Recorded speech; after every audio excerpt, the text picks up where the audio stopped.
할렐루야. 오늘은 이사야서 28장입니다. 28장 5절 말씀 보겠습니다. 그날에 만군의 여호와께서 자기 백성의 남은 자에게 영화로운 면류관이 되시며 아름다운 화관이 되실 것이라. 아멘. 사람은 누구나 승리의 금메달을 원합니다. 그 금메달이 학벌일 수도 재물이나 명예일 수 있습니다. 그런 세상의 금메달은 시드는 꽃과 같죠. 이사야서 28장은 북이스라엘의 교만과 술 취함이 그들을 쇠잔하게 만들었다라고 하는 것을 보여줍니다.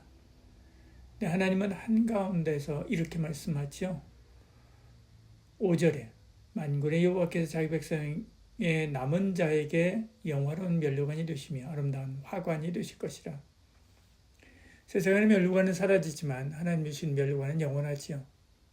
그 영광에 참여하려면 교만과 방탕을 버리고 주님을 경외하는 길로 돌아와야 되죠. 이사야서 28장은 하나님께서 인간의 교만을 심판하실 것을 경고하는 것입니다. 그리고 우리가 어떤 기초 위에 우리의 삶을 구축해야 하는지를 말씀하죠. 우리 생명의 참된 기초와 지혜를 가르쳐 주시는 것입니다.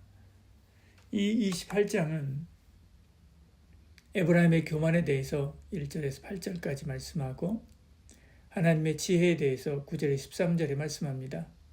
거짓된 기초에 대해서 14절에서 22절에 말씀하고 완전한 하나님의 지혜를 23절에서 29절에 말씀합니다. 제일 처음 1절에서 8절 사이에 에브라임의 교만, 곧 이스라엘의 교만에 대해서 이야기를 하는데요. 3절, 4절 이렇게 이야기합니다. 에브라임의 술 취한 자들의 교만한 면류관이 발에 밟힐 것이라. 그 기름진 골짜기 꼭대기에 있는 그 영화가 쇠잔에 가는 꽃이 여름 전에 처음 익은 물과 같으리니 보는 자가 그것을 보고 얼른 따서 먹으리로다 말씀합니다. 이것은 당시 교만한 에브라임의 실상이었지요. 여러분의 삶은 모래 위에 짓습니까? 반석 위에 짓습니까? 사람들은 종종 세상의 부귀와 영화를 기초로 삼지만 이 성경의 경고처럼 쉽게 무너져 버리지요. 하나님을 믿으십시오. 그리고 예수님을 믿으시길 바랍니다. 오직 그 말씀에 의지하며 그 지혜로 여러분의 삶을 세우는 것이 유일하면서도 바른 선택입니다. 거짓 선지자들은 이사야가 하나님 말씀을 누구에게 가르치고 또 누가 그 말을 알아듣겠느냐라고 조롱하죠. 10절 말씀을 표준 세번역 성경은 이렇게 번역했습니다. 저자는 우리에게 한자 한자, 한절 한절, 한 장 한 장 가르치려고 한다. 오늘 제가 하는 방식이죠. 새벽에는 한 절, 두 절, 한 단락 이렇게 가르치고 또 토요일에는 한 장 한 장 가르치고 있지 않습니까? 지금 이 말은 그렇게 찔끔찔끔 가르쳐서 사람들이 알아듣겠느냐라고 하는 말이죠. 이에 대해서 이사야가 대답하는 말이 11절에 13절입니다. 그래, 내가 전한 말씀을 그렇게 무시해? 그러면 다른 방언, 곧 이방인의 입술을 통해서 말씀한 소리를 듣게 될 거야 라고 대답합니다. 실제로 산헤립의 사신 랍사게가 공격하면서 이렇게 말했습니다. 12절에 전에 평화의 길을 가르쳤지만 거부하였기 때문에 13절에 너희가 말한 것처럼 한 절 한 절 너희에게 하셨다던 하겠다던 심판을 이룰 것이다 이렇게 말씀하지요. 하나님의 말씀은 복잡하고 대단하게 어려운 말이 아닙니다. 어린아이조차 이해할 수 있지요. 우리는 그 말씀을 믿고 순종하면 됩니다. 그러면 12절의 말씀처럼 평화와 안식을 얻지요. 그런데 거부합니다. 오히려 하나님을 조롱하지요. 그것이 이사야 시대의 현실이고 오늘 우리 시대의 현실이기도 합니다. 그래서 오만한 일이지요.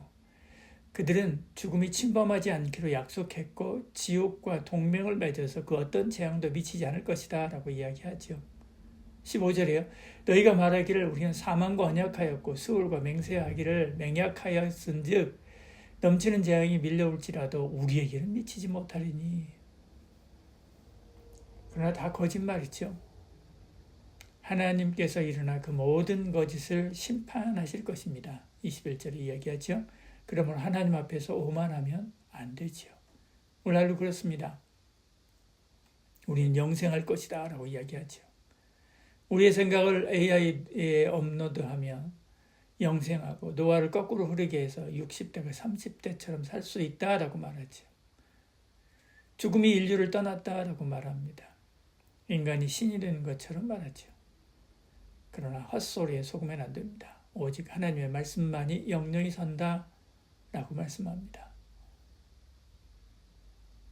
하나님의 말씀에 귀 기울여 들어야 됩니다. 너희 귀를 기울여 내 목소리를 들으라. 자세히 내 말을 들으라. 23절 이렇게 말씀하죠. 23절부터 29절까지의 내용은 이런 말입니다.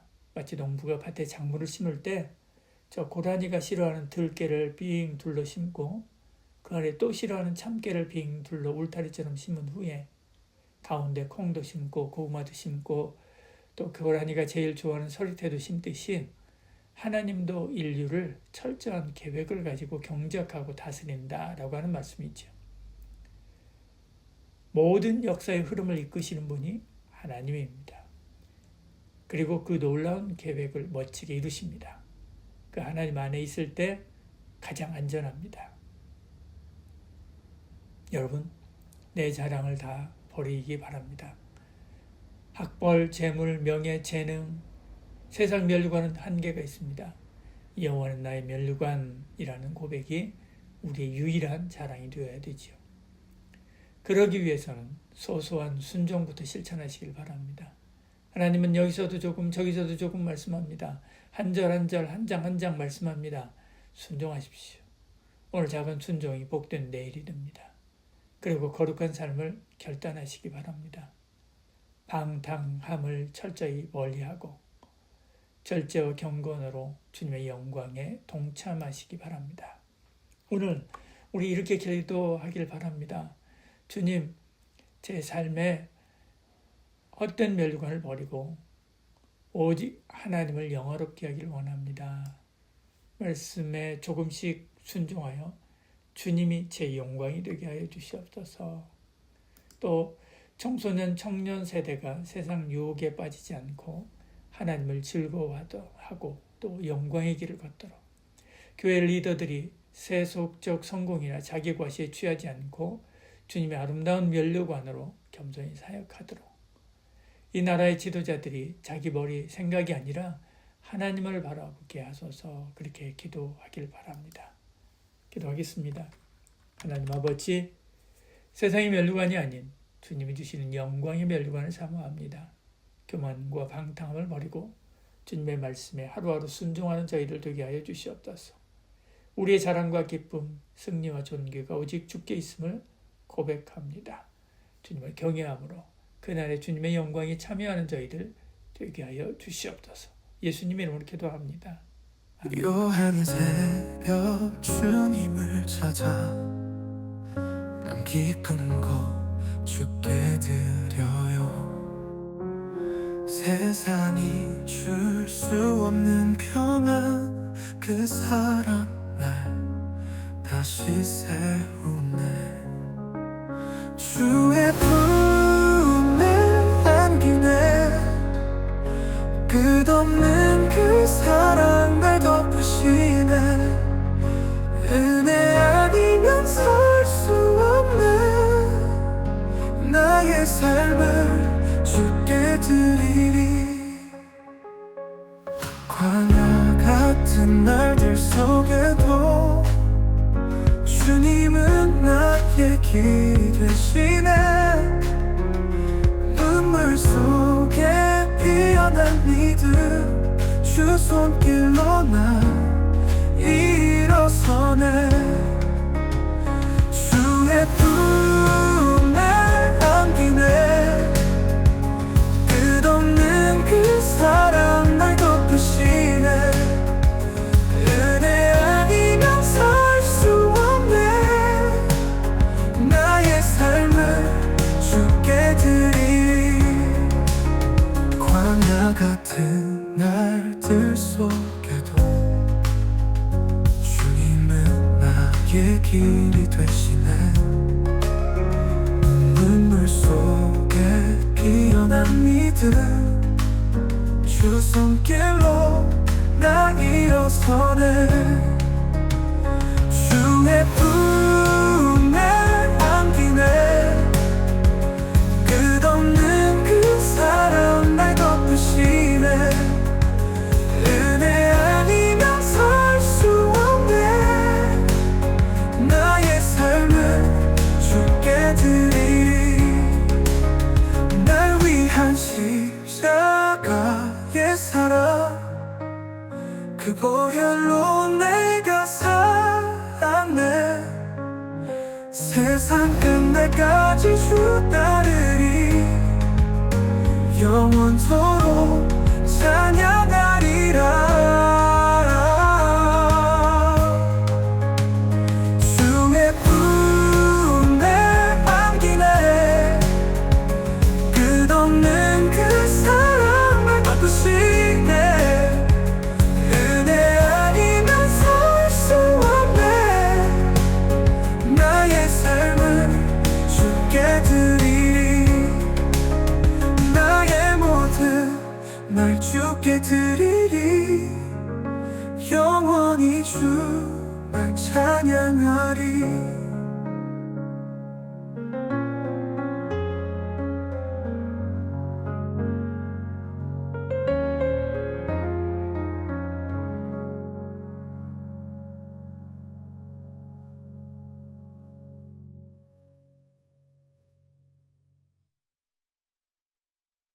조용히 들려오는 주님의 부르심 초보를 떠나 완전함으로 오라 믿음의 터 위에 다시 서서 나의 전부를 주께 드립니다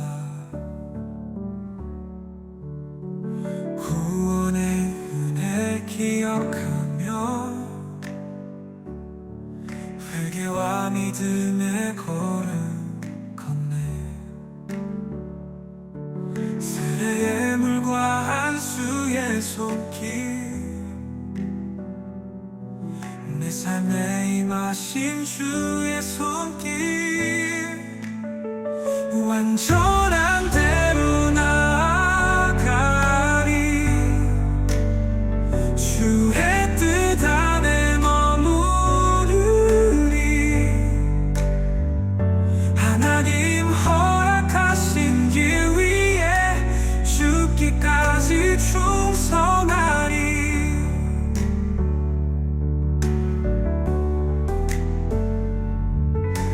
부활의 소망 가슴에 품고 심판의 날도 두렵지 않네